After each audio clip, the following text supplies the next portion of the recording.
Dolphins एक ऐसा जानवर जो हम सबको पसंद है। ये ना सिर्फ ओशंस में अपनी अमेजिंग ट्रेट्स के साथ दुनिया भर में छाई हुई हैं, जिनकी अब तक 40 से ज्यादा स्पीशीज डिस्कवर हो चुकी हैं, बल्कि ये काफी क्यूट, कडली, हाईली इंटेलिजेंट और होलसम भी लगती हैं।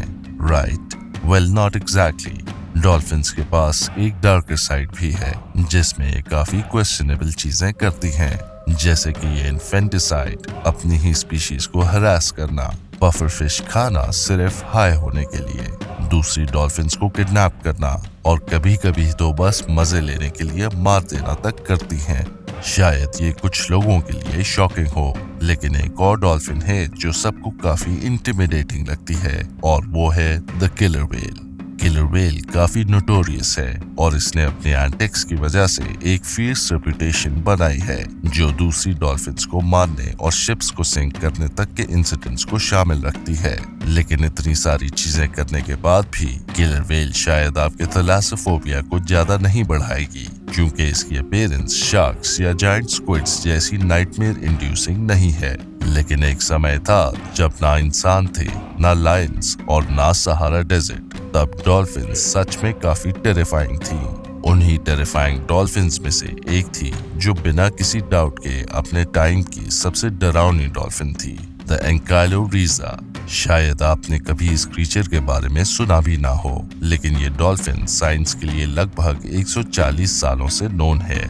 जब इसकी डिस्कवरी हुई थी, तब कोई भी इस प्रीहिस्टोरिक किलिंग मशीन के असली नेचर को नहीं समझ पाया था, क्योंकि उस वक्त जो होलोटाइप मिला था वो सिर्फ एक पार्शियल स्नाउट था, जो साउथ कैरोलिना स्टेट में पाया गया था। इसलिए ज्यादा कुछ समझने के लिए था ही नहीं।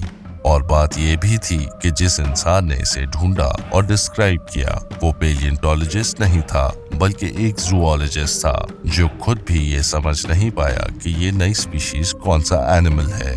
इस कंफ्यूजन में उसने इसे स्क्वालोडॉन, एक एक्सटिंक्ट जीनस ऑफ व्हेल जो ओलिगोसीन और मायोसीन ईपॉक्स में रहती थी, कि एक नए स्पीशीज के रूप में डिस्क्राइब कर दिया, जो उस टाइम एक वेस्ट बास्केट टैक्सन था, जिसमें नए एनिमल्स को रखा जाता था जब उन्हें क्लासिफाई करने में कंफ्यूजन होती थी। एंकाइलोरिज़ा के केस में ये मिसक्लासिफिकेशन बहुत लंबे समय तक चली, जब तक कि चीजें 2020 में बदल नहीं गईं। तब एक लगभग कंप्लीट स्केलेटन एक लार्ज टूथ व्हेल का वही मिला जहां पे पहली डिस्कवरी हुई थी। इस नए स्पेसिमेन का स्नाउट पहले वाले स्नाउट से परफेक्टली मैच करता था, लेकिन बॉडी स्क्वालोडॉन की नहीं लग रही थी। रिसर्चर्स ने तब रियलाइज किया कि जूलॉजिस्ट ने असल में एक बिल्कुल नई डॉल्फिन डिस्कवर की थी, जिसे उन्होंने एंकाइलोरिज़ा टेडेमानी नाम दिया। ये तो क्लियर हो गया था कि एंकाइलोरिज़ा मिसक्लासिफाइड थी, लेकिन उसकी जजमेंट उतनी गलत नहीं थी। ये एक सिटेशन थी और इम्पोर्टेंटली ओडोंटोसिटी के पारवाटर का हिस्सा थी, जिसमें oceanic dolphins, river dolphins, porpoises, sperm whales और कोई भी व्हेल जो टीथ रखती हो शामिल होती हैं। इसकी मॉर्फोलॉजी पर की गई डिटेल रिसर्च ने यह भी रिवील किया कि ये ग्रुप का एक प्रिमिटिव मेंबर था, खास करके उसके हैंड्स और फिंगर्स की वजह से, जो उसकी पेक्टोरल फिन्स के अंदर लोकेटेड थे। ये हैंड्स और फिंगर्स प्रोपोर्शनली ज्यादा लंबे थे दूसरी स्पीशीज के कंपैरिजन में। इस प्रिमिटिवनेस ने एंकाइलोरिज़ा को इवोल्यूशन के टर्म्स में बैसिलोसॉरिडे और मॉडर्न डॉल्फिन्स के बीच का एक मिडिल ग्राउंड बना दिया था।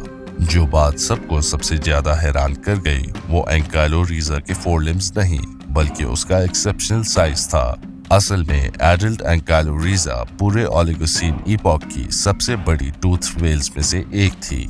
एडल्ट्स का साइज लगभग 4.8 मीटर या 16 फीट होता था, जो एक बड़ी ग्रेट व्हाइट शार्क के साइज के बराबर है। लेकिन एंकाइलोरिज़ा शायद और भी बड़ी होती थी, क्योंकि पेलियोंटोलॉजिस्ट के पास सिर्फ कुछ ही एडल्ट स्पेसिमेंस हैं। ऊपर से डॉल्फिन्स और व्हेल्स का साइज अक्सर इंडिविजुअल्स के बीच में बहुत अलग होता है। जैसे कि जायंट बॉटलनोज डॉल्फिन्स की एग्जांपल लें, तो कभी कभी वो अपने एवरेज साइज वाले इंडिविजुअल्स के मुकाबले में 3 गुना तक बड़े हो जाते हैं।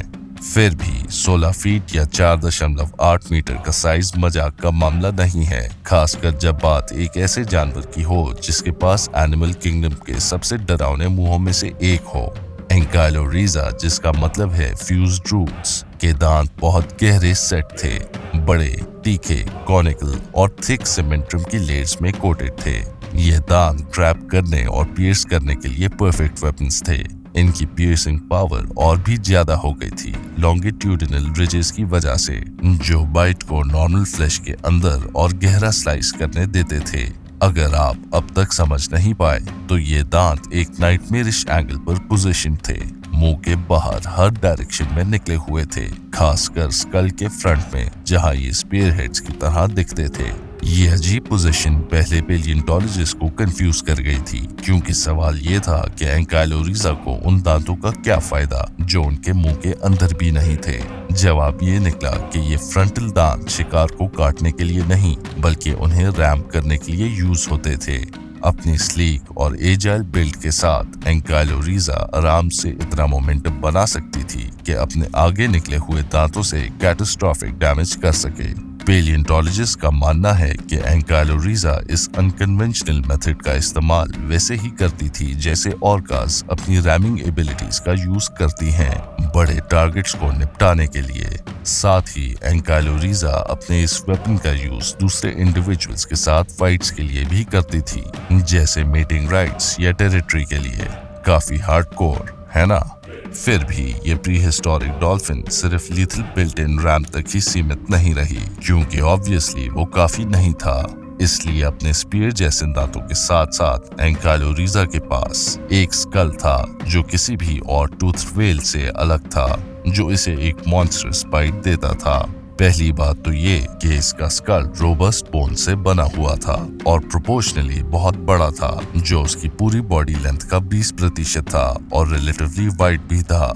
लेकिन असली बात ही इसका टेम्पोरल फॉसा का साइज, जो स्कल के दोनों साइड्स पर देखी जाने वाली डिप्रेशंस होती हैं। एंकाइलोरिज़ा में ये फॉसा उसके स्कल के 25% लेंथ के बराबर था और ये किसी भी जाने हुए टूथ फेल के सबसे बड़े टेम्पोरल फॉसे में से एक था। ये एक बड़ी बात थी क्योंकि टेम्पोरल फॉसे का साइज बाइट फोर्स के साथ डायरेक्टली लिंक्ड है, क्योंकि ये लार्ज मसल्स के लिए अटैचमेंट पॉइंट के तौर पर काम करता है। इससे और उसके थिक टीथ के साथ ये कंफर्म हो गया कि एंकाइलोरिज़ा के पास एक हेलिश बाइट थी, जो एक्सटिंक्ट मैक्रोप्रेडेटरी व्हेल्स जैसे बैसिलोसॉरस या ज़ाइगोफिसेटर से टक्कर ले सकती थी।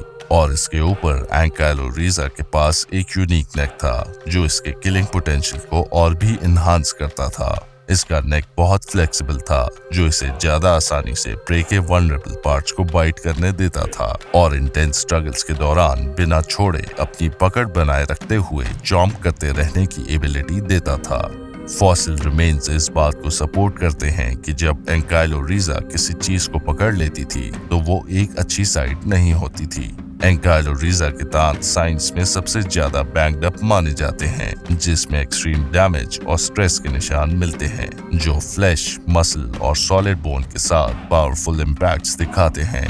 इस तरह की बाइट, रैमिंग की एबिलिटी और स्लीक बेल्ट की वजह से फास्ट स्विम करने की कैपेसिटी, ये सब मिलके एक सुपर प्रेडेटर की एक टेरिफाइंग पिक्चर बनाते हैं। पेलियोंटोलॉजिस्ट मानते हैं कि एंकाइलोरिज़ा अपनी एनवायरनमेंट में एक ऑर्का का रोल निभाती थी, यानी एक टॉप प्रेडेटर जो प्रैक्टिकली अनटचेबल थी। ये एंकाइलोरिज़ा को पहली जाने वाली बड़ी टूथ फेल बनाता है, जो बड़े प्रे आइटम्स को अटैक और ईट करने में केपेबल थी। इसका prey mix turtles, sharks, large fish, marine crocs, sirenians, rays और शायद दूसरे सिटेशंस तक एक्सटेंड करता था। दूसरे सिटेशंस को हंट करते समय ये अपनी रैमिंग कैपेबिलिटीज का यूज करती थी, लेकिन सिर्फ इतना ही नहीं, एंकाइलोरिज़ा के पास नंबर्स का भी एडवांटेज था, क्योंकि ज्यादातर modern dolphins highly social creatures होती हैं, जो या तो पॉड्स में रहती हैं या फ्यूजन फिजन सोसाइटीज में, जो कॉन्स्टेंटली चेंज होती रहती हैं जब इंडिविजुअल्स आते और जाते हैं। एक कोहेसिव यूनिट के तौर पर एंकाइलोरिज़ा एक डरावना नजारा था जो देखने और फेयर करने लायक होता। एंकाइलोरिज़ा बिना किसी शक के एक बहुत ही सफल प्रेडेटर थी, लेकिन इंटरेस्टिंग बात यह है कि ये एक छोटी और हम्बल डोमेन को पसंद करती थी, जिसमें फॉसिल सिर्फ साउथ कैरोलिना में पाए गए हैं। ओलिगोसीन के दौरान ये जगह पार्शियली सबमर्ज थी और शैलो वार्म वाटर से घिरी हुई थी। इस छोटी सी जगह में रिस्ट्रिक्टेड होने के बावजूद एंकाइलोरिज़ा एक बहुत ही डाइवर्स लाइफ के साथ रहती थी। इसका प्रे शायद prehistoric seal, devil rays, stingrays, cow nose rays, wedgefish, sea turtles, अलग अलग प्रकार की बोनी फिश, मरीन क्रॉक थेकाचैम्पसा और 10 से ज्यादा टाइप्स के शार्क्स तक था। इन शार्क्स में nurse sharks, requiem sharks, weasel sharks, hammerheads, thresher sharks, ground sharks, saw sharks, cat sharks, megatooth sharks और स्पर डॉग्स शामिल थे। शार्क्स के इस रिच एनवायरनमेंट के अलावा साउथ कैरोलिना उस वक्त एंकालोरीजा के अलावा कई तरह की डॉल्फिन्स और व्हेल्स का घर भी था, जैसे कोरोनोडॉन, ज़ीनोरोफस, एल्बर्टोसीटस और एगोरोफियस। ये सब भी टूथी थे, लेकिन एंकालोरीजा के सामने इनकी कोई बराबरी नहीं थी। एंकालोरीजा सबसे बड़ी थी और इसकी बाइट फोर्स सबसे ज्यादा पावरफुल थी। ये डॉल्फिन अपनी एनवायरनमेंट में सबसे बड़ा जानवर थी, सिर्फ हार्मलेस साइरेनियंस को छोड़कर, जो एंकालोरीजा के एडल्ट्स को लगभग अनस्टॉपेबल बनाता था। इस वजह से साउथ कैरोलिना एक रेयर जगह थी जहां स्विम करते समय सबसे खतरनाक जानवर एक डॉल्फिन होती थी। और इस डॉल्फिन का ये राज काफी लंबे समय तक बना रहा, क्योंकि एंकालोरीजा लगभग 6 मिलियन सालों तक एग्जिस्ट करती रही, खासकर 29 और 23 मिलियन साल पहले के बीच। दुख की बात यह है, या शायद नहीं, ये डिपेंड करता है कि आप किससे पूछ रहे हैं, कि ये प्री हिस्टोरिक डॉल्फिन एंकालोरीजा आखिरकार फॉसिल रिकॉर्ड से गायब हो गई। इसके जाने के बाद इसके हैबिटेट में एक पावर वैक्यूम बन गया, जिसे बाद में स्क्वालोडॉन और फिर मैक्रोरेप्टोरियल स्पर्म व्हेल्स और ऑर्कास ने फिल किया। अभी तक किसी को नहीं पता कि एंकालोरीजा के साथ क्या हुआ। शायद ये किसी और चीज में इवॉल्व हो गई, या शायद इसे दूसरे प्रेडेटर्स ने आउटकम्पीट कर दिया। क्लाइमेट चेंज और बदलते सी लेवल्स को भी लूजली इसकी एक्सटिंक्शन के लिए ब्लेम किया गया है। जो भी वजह हो, शायद हमें खुश होना चाहिए कि लोग बीचेस पर बिना इस बात की चिंता के स्विम कर सकते हैं कि कोई जायंट डॉल्फिन अपने स्पीयर जैसे टीथ के साथ उन्हें रैम नहीं करेगी।